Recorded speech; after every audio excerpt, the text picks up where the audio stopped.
welcome to the Sanctuary, a safe space to speak from the heart.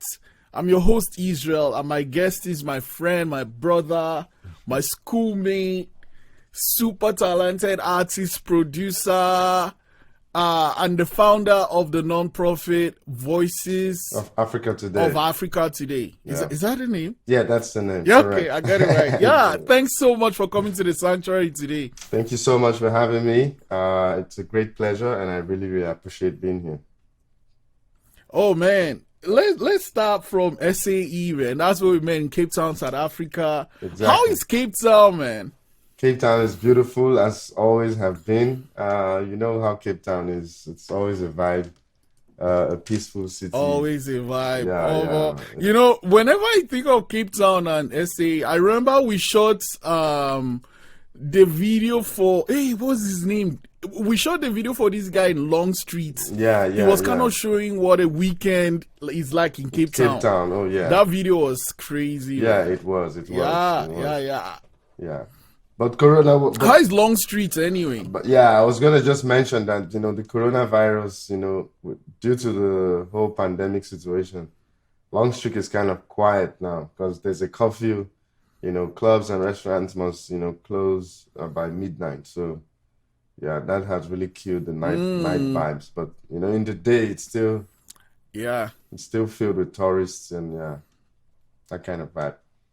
I mean, Cape Town, like I always tell people, man, like I've been to a few countries, but Cape Town has a unique type of beauty. And like whatever you want is in Cape Town, from mountain to ocean to hiking to everything. So exactly, I'm not even going to lie, I miss Cape Town a lot. Yes, everyone who has been here can actually, you know, testify to the fact that you do miss Cape Town when you leave. Yeah, so let's start our essay as I was saying. Yeah. What led you to go to SAE to study music engineering? Okay. Music engineering, right? Yeah. Sound engineering, music production. So before sound engineering as a music. So before I went to SAE in Lagos, I was, you know, managing a certain artist called Ajuju. And I was just his manager. I used to book him, you know, for studio interviews, like, you know, radio and TV interviews and stuff like that. But then I also joined him to his studio sessions, his recording sessions at the studio. And that's when I started, you know, picking up an interest in the whole process of the process of making music. So I started to make inquiries, do research. I found Cape Town. I found SAE. You know, initially I wanted to go to London, but the cost of going to London was quite high, so I decided to choose Cape Town. And then how was, I guess, like, actually, let's even rewind before I say, like, how did you get into music? Because now, like, how did you get into managing these artists? Okay, the artist was a friend of mine. How we became friends, you know, I used to manage a hotel in Lekki, Lagos, and the artist used to, you know, be very frequent at the hotel, and that's how we became friends. So we started talking, and you know, he introduced me into the music world. You know, then I started picking up interest because I had a few contacts, you know, with, you know, guys in radio, TV, and that's how I started talking to him about, you know, managing him. And then he gave me a non-exclusive, you know, kind of deal where I would just manage him, and if whatever deals came through, you know, we split profit. So in that process, I started to, you know, learn a little bit, like get interested in music production, because I would go to studios with him, to studios like Dr. Frabs, the late Dr. Frabs. I used to, you know, go to studio to chill with Dr. Frabs and Juju and just watch them do their thing. And that's how I started, you know, vibing with the whole music production thing. But before then, and I've been inspired by, you know, great artists like Tupac Shakur, you know, Bob Marley, Buju Banton, you know, and old hip hop music generally,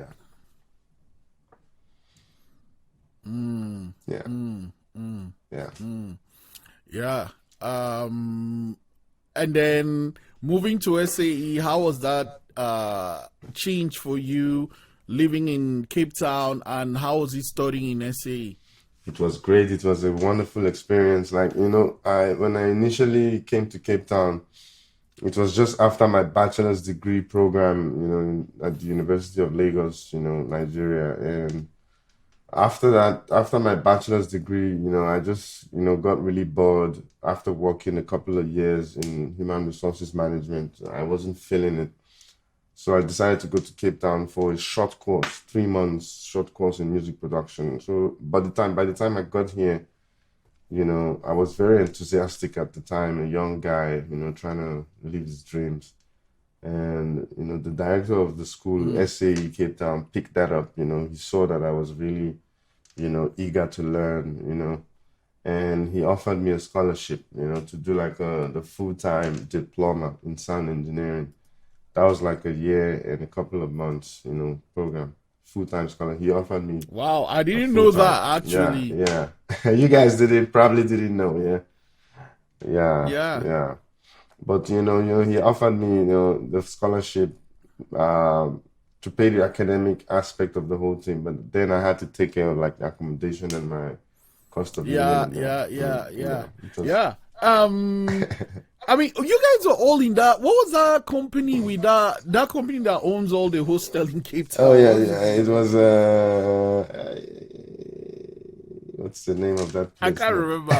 Yeah, but they own all the hostels in Cape Town. South Point. Stay at South Point. South Point. Yeah. They own every damn thing. God damn it. Anyway, and then how was day to day in SAE learning sound engineering? I remember we had our cool studio in the Neve, basement. The underground, the basement Neve studio. Oh my God. That studio was sweet. Yeah, it was a great experience learning on such, high tech equipment and machines. We learned a lot. SAE exposed, us to a lot about sound engineering, not just music. We learned about, music for film, arranging music for film and stuff, post-production. We learned acoustics, like constructing studios, to professional standards and stuff like that. Voiceover, a lot of things that we learned, and even the physics of sound, electronics of sound, how to maintain and build your own equipment and stuff. Sound is deep. Yeah, no, it's true. Cause like then we're doing the film side, and like every time I hear your music, I'm always like, you build your songs as if you're building it for film. I didn't even know you guys were studying that. Yeah. So we were being introduced to the whole new world of sound, which included film, and I really fell in love with that aspect of sound, the film aspect of it, and that's what I actually majored in when I went back to Nigeria for the first couple of years after school. So I practiced and I worked on Nigerian Idols as a sound engineer, post-production. I also worked on Glow Soccer Academy. It was a reality TV show that was being sponsored by Glow at the time. Did a lot of projects, like that. Wow. And then I got really... How was that experience, having to go back to Nigeria and doing all this stuff? It was rough. It was rough at first. Nigeria, even though, I had, been exposed to a lot of, professional, aspects of sound. I had, learned so much techniques. I still had to go back, and do things unprofessionally, Yeah, because things in Nigeria aren't so professional. So it was a big challenge, because most of the times I was, made to work unprofessionally, I was meant to just put all my professional stuff in my back pocket and just get in the jungle. Man, that must have been difficult. It was really difficult. At first I was doing shakara. I would insist to the producer. I would tell them, look, I can't work on, this software. I need a Mac. I need this. Then they told me, like say, hunger never beat you. If hunger they told me that when you get hungry, you would dive on whatever. Yeah. So, but I had to adjust it. Yeah. But you know, I guess that is the other thing that that mentality kind of holds people with drive, Yes, passion, it's true. and skill back. Absolutely, absolutely. Where you just become redundant with all of your capabilities, you know. You have no avenues Mm, to express and to, you know, to do stuff, yeah, mm, that you're capable of. It's quite frustrating, and that's what led me back, you know. That's what led me back out here, you know, mm, to yeah, to just mm. because So you Nigeria know, has a tendency of making you focus on the money, the money, the money, the money, and then you lose, you know, quite a lot of, you know, other aspects of the of you know growing in your professional field. mm. Yeah, So you essentially, you know, learnt all these skills, went back home, like to share these skills, and the environment wasn't really welcoming of those yeah, it skills. wasn't At what consistent. point were you like, okay, Yeah, I yeah, would say it was rather I, inconsistent because I would get projects like not every project was able to afford had a budget for a sound engineer, you know. So it was only a few mm, projects in a year. I would get like two, three projects, and that just wasn't cutting it for me, you know. mm, So yeah, just had to put my whole stuff on the scale and balanced it out, and I made my decision to come back out here.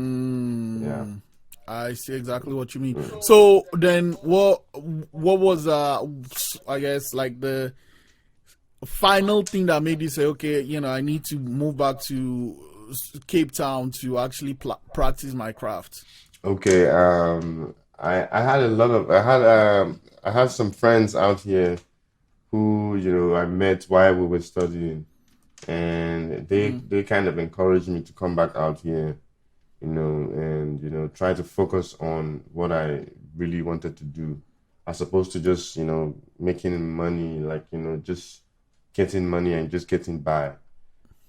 They told me to encourage me to come mm, out here and just you know focus on what I really wanted to do as a sound engineer because it was becoming confusing.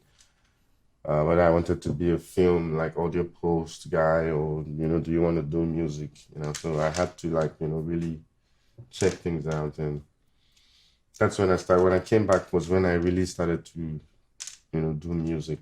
Yeah, yeah, mm. So when you were in Nigeria, were you like, apart from doing all the sound engineering for all these TV shows that you yeah, did, yeah. did you like do any beats for any artists Yes, that yes, time? yes. I got the opportunity to work for Ikechukwu Kills. Yeah, I produced a song for Nice, him. Yeah, and he shot a video for it. Clarence Peters shot the video for the song. I think the name of the song is nice. These Shots. These Shots. Yeah, it's on YouTube. Yeah. It was a good opportunity. He also introduced me to a whole lot of other artists in the industry, people like One Day Cole, Burna Boy. I also got a chance to work with Burna Boy. I got in the studio with him, you know, recorded the song, but they never got to release it, you know. Song I still have the Oh data man, for. doesn't that can be so irritating, Yeah, yeah. man? I tried to remix last year, like when you know Burna Boy started to really pick up. You know, last year I tried to remix the song and sent it to Yeah. Ikechukwu again. You know, but you know he just wasn't feeling it. You know, he told me to Mm, try to you know remake it again. But I just haven't had the mm, time. But yeah, I mean, I guess it's just not the right song. You know, for the yeah, yeah. But I'm yeah, sure the yeah, opportunity will come again. yeah. So Yeah, so you now move back to Cape Town. yeah. What did you start doing? Like, did you start working on music right away? Yes, yes. I started working on music right away. But then I also had to find a job. You know, I started volunteering at an orphanage in Cape Town. You know, I was you know helping them out with organizing their fundraising events and stuff like that. And you know, after some time, I introduced a music project at the orphanage. Started to work with you know kids at the orphanage, and that gave me the idea to start off the Voices of Africa Today thing, coupled with my exposure to the Red Bull Studios. Yeah, so I also had the opportunity to record a project at Red Bull Studios.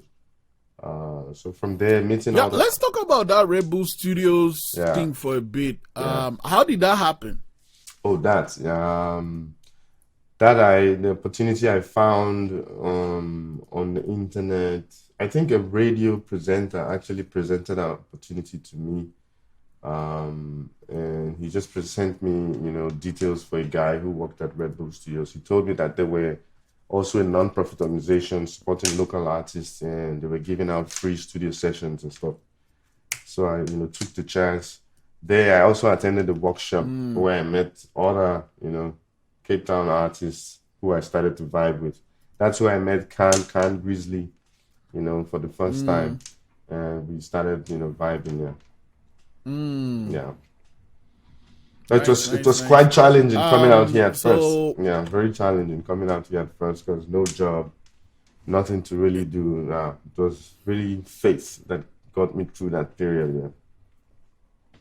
Yeah. And then with the experience you had at Red Bull, and then with what happened, the skills set you built working in this not-for-profit. Yes. What made you decide to set up Voices of Africa today? Okay. There were a couple of bottlenecks, in the operation of my music project within the orphanage where I was, volunteering. I wasn't able to, run the project exactly how I, how I really wanted to. So all of that, put together really, motivated me to think about starting my own, non-profit projects, focus specifically on, helping out local musicians out here. So I started off, in 2019, registered the company, and, we just started pushing with events, getting our word out there, to artists on the ground, and, inviting them to our events to, take advantage of the opportunities that we have, to offer here. And then, so were most of the artists you work with some of the kids you met at the orphanage, or? Yeah. The artists I currently work with now, because the orphanage used to deal with kids. They used to host kids between the ages of 6 and 16 years old. So after they turned 16, they would, be admitted to, other homes for older kids. And so most of the boys that I'll no longer call them kids now because they're grown now. Most of them, I met them 6 years ago, but they're grown now, and I still work with them, but they no longer live at the orphanage. Some of them have now been reunited with their families. Some of them, are living, homes for bigger boys, but I still work with them. We still keep, the whole family thing going, and that's really a great thing, yeah. Yeah. So I guess now with the, setting that up, how did you fund Voices of Africa today, at least, starting out? Okay. Starting out was just passion for the first couple of years, even before we got the registration. It was just from my pocket, from my hard-earned salary. I was working at the time at call centers in sales, marketing, and I was also an English teacher at the time. So all of the money that I was saving, I was just, using to build the Voices of Africa today. The website, with the website, funding the website, all of that, little administrative telephone bills and stuff like that, transportation for artists to come visit the studio. It was all coming from my pocket, until after 1 year. It was after 1 year we got our first, in 2020, was when we got our first support from Lotto, as you can see. Yeah. See. Yeah. It must be difficult though, you have to actually go to your day job, and then you use the money from that to fund this project. Yeah, it was very difficult. How? It didn't make sense. It didn't make sense to everyone who was in my life. Even my girlfriend at the time was like, this doesn't make sense. You know, like you're struggling even with your day job, but you know, there you are funding something that, you know, doesn't even look promising, you know. But I just kept the faith in. So what kept you going then with you know, all that stuff, and like basically what is happening on the ground actually? What kept you going? Well, I didn't really have a choice of anything else to do. Like it was just music is my passion, and you know, like I said, the motivation started from getting that scholarship, and it was from that point that I started to think about giving back. You know, and giving back doesn't always have to be with money. You know, it's mostly with time, your knowledge, and you're just sharing your resources. Yeah. So that's what motivated me. Like, you know, when I look back, you know, the base was already solid. You know, the solid foundation was that scholarship and the knowledge foundation. And spreading that knowledge was just the was just the key motivation, yeah. Man, so it's like basically because of what happened years ago, Yeah. you went to SA to do this thing, and then they saw the passion you had for music and learning, man. They said, Yeah. okay, this is a scholarship, come study the full thing. Yeah. So this was in your own way giving back in a way. Just give back to the society that gave me so much, you know? Yeah. Yeah. So you had this idea that okay, there are these children that are rather unfortunate, and they are not going through the best experience. Yeah. But when they are making music, like they are in a happy place. So you want to show them that they can take this music and actually make something out of themselves. Yeah. There is a lot of things involved in that, right? You know, recording, writing, all that. Yeah. So how did you go about getting that from yourself, like from your experience, and giving that to the kids? Well, now men and women that have grown. Yeah. So the kids, most of them actually didn't, you know, have the talent initially. They didn't know that they had it, you know. But being exposed, being with the other peers in the studio, just hanging in the studio, you know, started to give them ideas that they could actually do it. And, you know, they started to try. But, you know, all I did was just guide them, you know, and, you know, not to swear in their lyrics, for example, you know, because the kids, you know, they don't want to be, you know, putting out negativity, you know, into the world. So that's the basic, you know, guidance that I give them, you know, just make sure that they, you know, staying positive with the music, and and learning positively from the whole music, yeah. And that led to the music video. That every time I watch that music video, I just become hungry because of the food there. Oh, the bride. Every time I watch that video, I'm always hungry. Yeah. So, what was the idea behind that video, and like, why did you make everyone kind of dress in their traditional attire? Because, like, I think there were people from Congo, Uganda, and all these things. So, yeah. So it was a song idea that came about from, you know, our association with the National Lotteries Commission, our sponsors.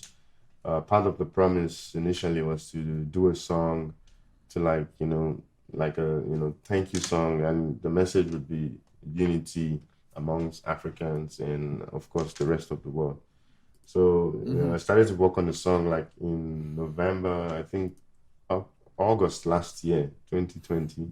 That's when we started, you know, recording the song, and it was a challenge, like bringing all of the artists together, you know, on the song, because we didn't really audition, but I, you know, looked out a lot, you know, for the best people that I, you know, think would deliver the best for the song. And we did, yeah. So the song is just forms part of our, like, you know, promotional strategy for our message, you know, for the world. Yeah, it's unity, you know, coming together as Africans. And we decided to look like our message, you know, African and unity, yeah. So that's why we dressed, you know, African attire. Yeah. So what was the process of shooting that video? Okay. The script came about. I put the script together and the whole idea. We mapped out locations, of course, and we went out to have a look at some of the locations that we had mapped out with the guy who shot the video, and yeah, it wasn't such a big problem. Everybody, like, we're really happy to be part of the process, the making and the actual shooting of the video. And we got a lot of support from our friends, community, makeup artists, a lot of people came through to support, and it was amazing. It was a great, team effort that, turned out to be, productive, yeah. Yeah, and you've been really pushing that song. Yeah. Getting the artist in front, to radio, TV. TV. Why is that important for you to do? Oh yes, it's part of the promise that we made to our sponsors, that we would promote the song as far as possible, just so that the world would know who was behind in terms of support, and for the whole world to also know what we stand for: unity in a very, very racially divided society in which we operate. Yeah, South Africa. Yeah, you've been doing. Actually, I've just been going kind of through this thread of your timeline from starting your love for music and coming to here. But I didn't even talk of your process, like when it comes to making music. Like, what software do you use? Oh yeah. How do you even, like? Is it the beats first before the lyrics? Oh, Yes. How do you do it? For me, it's the beats comes first, and I use Logic Pro. That we got taught at SAE, Logic and Pro Tools. I use Logic for my production and arranging of the composition of the song, and Pro Tools for mixing and mastering. Yeah. So like the beat comes first. You lay down the drums, you put in your melodies, and then that's when your lyrics start to like form. You start to get ideas for the direction for the song. But there's always like a basic theme. There's always like a basic melody. Like from the theme of the song, you already know if it's a love song, or if it's going to be a sad song, or if it's going to be like a praise, gospel kind of, praise. So, or hip hop or whatever. So it's always, foundational. Like from the foundation, you already know what direction you probably going to go with the tune. Yeah. No, I mean, it is though. So, like, let's talk about Mzansi, from Lagos to Mzansi. Yeah. What was the idea and the concept behind that album, and how long did it take to make it, and the songs that you had on there? Okay. Well, the songs I had on Lagos to Mzansi were songs that I had, collected from my period, after studying at SAE, going back to Nigeria and returning back to South Africa. It was that whole movement and transition between the two, coasts. Yeah. So, and it also, the movements here and there also inspired, the sounds on that album greatly. And that's why I decided to call it Lagos to Mzansi, because it was a fusion, like, of Afro Beats and Kwaito kind, not really Kwaito, but South African kind of soulful kind of vibes. Yeah. One of the songs I really like that I think I'm still gonna do something with is So Easy. One. Yeah. I really like that vibe. I really like the vibe of that song. Yeah. Like, it just makes you want to dance, man, and just move. Yeah. So you kind of started Voices of Africa today. Yeah. And your own music was pushed back. Yes. To put this the youths in front. To showcase them. And to like shine the light on what they're doing and all that good stuff. Yeah. But the other day I just saw Can't Let Go. Yeah, yeah. I'm like, okay, wait, this guy is back in the studio. So Yeah. let's talk about that. When did he decide, okay, no, I'm going to go back and do something? Oh yeah. So music is like is always like a thing. I use music to relax. Like the process of making music is how it's like therapy for me. It's like cooking, like, you know. And so I find myself, I make music almost every day. Like there's something new coming out for me every week. And so looking back at my catalog, I just discovered how much music, you know, I've been working on, you know, over a couple of, you know, months and years, you know, especially from the lockdown period. So that's what really inspired me to start, you know, picking, you know, some of my favorites and shooting videos for them. And I'm actually releasing an album next month, you know, that I'm trying to complete. Oh, Yeah, wow. How many songs is going to be It's there? going to be 17 or 18, you know. Oh, boy. Yeah, You're angry. Oh. it's going to be. Bogri, don't vex. I want my own Grammy award.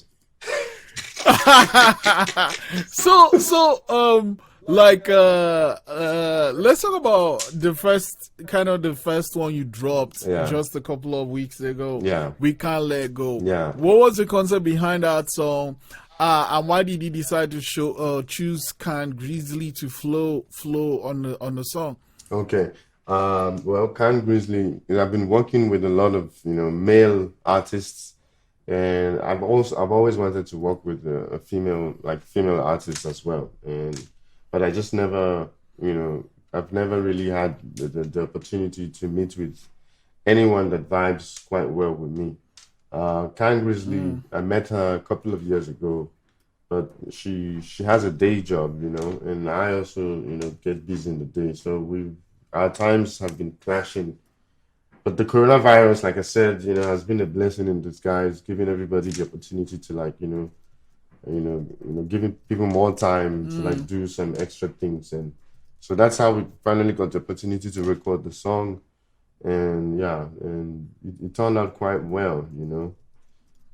I sent her the beats, you know. I recorded my part of the song already. I sent her the beats, and I gave her the message, the whole idea for the song, and then, you know, she came up with, you know, great lyrics for the first verse. She came up with great lyrics for the first verse, and then when she came to the studio, we came up with the second verse. Yeah, and it was really it was dope, because it's something new for her. This whole Afro Beats kind of vibe is very new for her, and she's happy. She's happy with how, you know, she's going with it. Yeah, because like I checked some of her songs, and you know, it's like straight hip hop. Straight hip hop. So that transformation must have been like super interesting. You know? Even for her fans, you know, they find it, you know, very interesting, and it's good for both of us. Let's talk about the video, because the video, I love when a video is not just an artist singing in front of lights and everything. Like, you can see there's a concept. People have sat down and thought about this video. There's a story there. You know. So who came up with the story, and what was in that text message that you saw? So I usually come up with the concepts for my video, like the basic script, the whole, you know, idea. And the song was like a breakup concept, you know, a breakup and makeup at the end. If you noticed, like, you know, at the beginning we had an argument, and then, you know, we went apart, you know, and then started to reminisce on the good memories we had at the gallery, you know. So all the whole idea was just. Wait, before you continue, let's talk about that gallery. Yeah, before you continue, let's talk about the gallery. I thought that gallery thing was like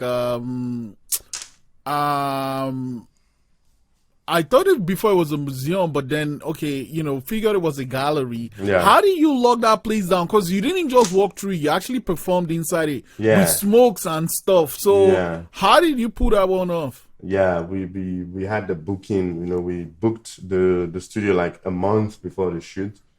We had been, you know, talking to the owner. But I'd been friends with the owner for a couple of years. We actually wanted to do like a fundraising event together, you know, once before the lockdown came. And then through the lockdown, I was just, keeping in touch with them. And then, when we decided to shoot for the song, I approached them again with the whole concept, sent them the script, But we really pleaded with them with the whole performance thing. They didn't really like the whole idea. So they gave us an hour to do our thing, to just come in, set up as quickly as we can, and just... Wow, you pull all that off in 1 hour. In 1 hour, we set up. Yeah, that's a lot of work. Yeah, smoke machines, everything in 1 hour. Yeah. So we did God it. damn it, man. I'm just wrapping my mind around it. I'm like, I would just say, no, we don't have that. Like, we can't pull that off. Yeah. So, like, you get 1 hour. Yeah, Holy 1 shit. hour. Like, yeah, how many guys were behind it? Like, how many crew did you have, helping set things up? It was three guys on the production crew. What? Yeah, 3 guys. Yeah. Man, you guys work so fast. Yeah, we were quite fast. Damn it, 1 hour. It was our first point of call. And you got a lot of shots because you had your own shots. Yeah. She had her own shots. You had shots together different shots together. Yeah. We just tried to knock it off as quickly as possible, and we did. The guys, they enjoyed, working with us too. They gave us a little extra time to pack up. And okay. And so the beach part, was that a different day? No, it was the same day. It was the last scene we shot. The beach part initially wasn't part of the script, but I just said to them, like, let's just do, let's just utilize, let's just. I mean, you're in Cape Town, man. Yeah, you gotta show the beach. Exactly. Man. Let's max out the productivity for the day. So I just told them, let's just drive to the beach and do whatever we can. And we got to the beach. I think it's also helpful that it was just your shot that was at the beach. Yeah. It was just my shot. Yeah. So we got there in time, and we just used it. Yeah. So like, holy shit! I'm just trying to wrap my mind around it because you had the location in the house. Yeah. You had the art gallery. You had the beach. Yeah. And you did all that in one day. Everything in one day. And we had a little disappointment on that day that stole like 3 hours of our time, because we booked a place that we were going to use for the apartment scene. Yeah. Yeah, we booked an Airbnb apartment. Yeah. But we got cancelled at while we were trying to check in. So we were told to wait. We were told last minute, at check-in. Wait. Yeah. So, like, you get to the place, and you're like, okay, we want to, and they're like, oh no, sorry, cancel. They're like, sorry, I'm sorry. You guys have to present your IDs. And I was like, with the whole crew. They were like, present all your IDs. I was like, no, I'm the one who booked the place. I have my ID. They were like, no, everybody has to present. I'm like, no, this is ridiculous. So we're arguing for like that is ridiculous. 2-3 hours. We were confused. Our day was about to be ruined, but Right. Yeah. So shit. So you decided to like use your apartment because I recognize some places there in the video. So I decided, let's just go back. Let's go back home, have lunch, and just set the apartment up, and make do with what we have, because we don't have a choice right now. Yeah. So it was just the devil's way of distracting us from achieving, the day's plan. Yeah. Yo, man, you guys pulled that off in one day. So, and then like now with this album you're working on,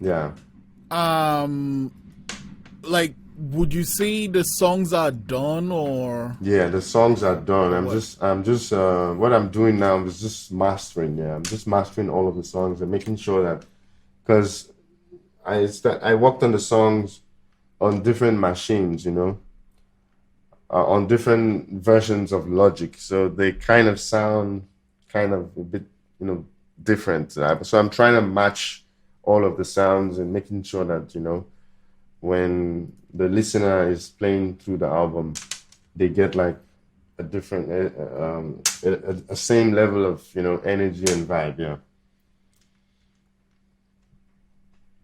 That's great. Yeah. So do you have a title for the album yet? Yeah. It's Back to Dust. Back to Dust.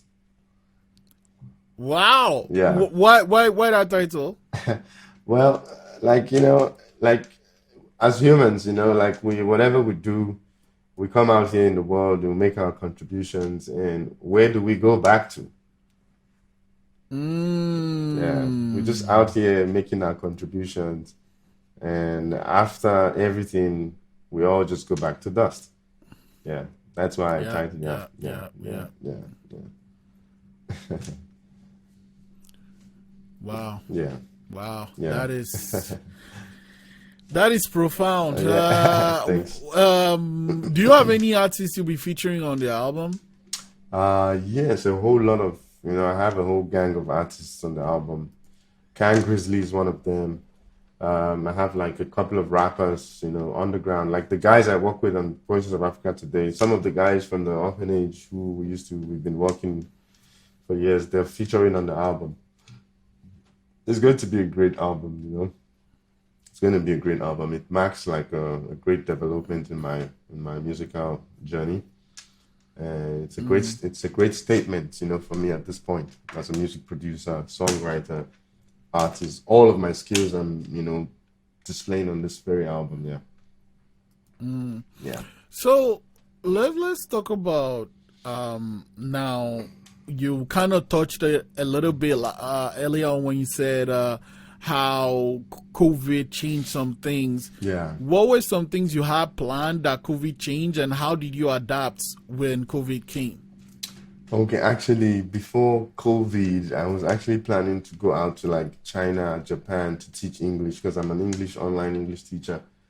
I was really, really thinking about going out to China or Japan, to Asia, like to teach English out there.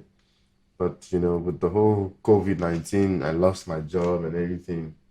There was nothing else to, like to really do, other than, developing myself, and that's how I, got the chance to like really focus on Voices of Africa today and, building, the organization, building a structure for it, building a team as well, because I work with a great team of four. We're four on the team on the board membership, and everyone bringing their piece of contribution to the table and making sure that we, reach our goals. Yeah. So COVID was a great opportunity for us to like, focus on Voices of Africa today and, push, and that's how we managed to get our funding last year, and that has kept us going now, and hopefully we're going to keep getting support from the society. Yeah. Yeah. So in a way, even though it kind of changed one plan, it actually made this dream you had grow bigger. Grow bigger, like exactly. So I'm sure it applies to a lot of people out there. It gave people the opportunity and time to do the things that they've always wanted to do. Yeah. Yeah. So I was excuse me. I was like, okay, you've built this thing this far. Yeah. You've taken these youths that have grown and you've shown them the possibilities with music, sharing your skill, giving them access to the studio. Yeah. But like if someone is watching, right, and and they want to experience more of what Voices of Africa today is doing, what are like some of the links, or what website can they check things out? Okay, they can easily visit our www.voicesofafricatoday.org. On our website, you can go on the link. There's a link on our videos that says videos. Just click on there. You can find some of the videos. That links you directly to our YouTube channel, where you can check out some of our training events we've had in the past, workshops, and music videos as well. Nice. Yeah. And like, is there like a process if someone wanted to join or be part of it? Yeah. If you want to use our studios, you just need to go on our website, www.voicesofafricatoday.org. Just go to visit the website, click book our studio, and it reveals the form You have to download the form, fill in your details, and email it back to us, and then we process. We fix you on a date and invite you officially to come. Yeah, to come use the studio. Sweet. Yeah. So, thank you for all these amazing things you are doing and for like actually giving back, kind of starting from where you came from. Like, okay, I got this amazing experience, I got this amazing opportunity, and now I'm going to give back. So thank you for that, and showing that, like, you don't have to be a doctor, engineer, or whatever. You can take your passion, if it's music or whatever, and then you build something for yourself, not just for yourself, for actually other people. Other people, yeah. So yeah, I'm really grateful for that. Thank you so much, man. But yeah. Before you go though, I have this one question for you. Okay. Now that you've gotten this thing and things are starting to get a little bit stable, what are some future plans you have for yourself apart from the album that's coming out and for Voices of Africa today? Well, our plan is to just keep growing and to keep spreading the message of peace, unity, and love across the continent and across the world. We want to reach out to as many artists as possible to create a movement, that just allows people to come together and express themselves freely in music. Okay. Oh man, that's awesome. Mo Green, thank you for the amazing things you are doing, and thank you for coming to the sanctuary today. When the next single is out, let me know. I can't wait to check it out. Sure. And when the album is done, you'll be one of the first, to get the link. Thank you so much for having me. Sweet. I can't wait. Sure, brother. Thank you so much. Yeah. Thank you. Peace out. Say she want to dash me gun. I swear I like her, yeah, she gun.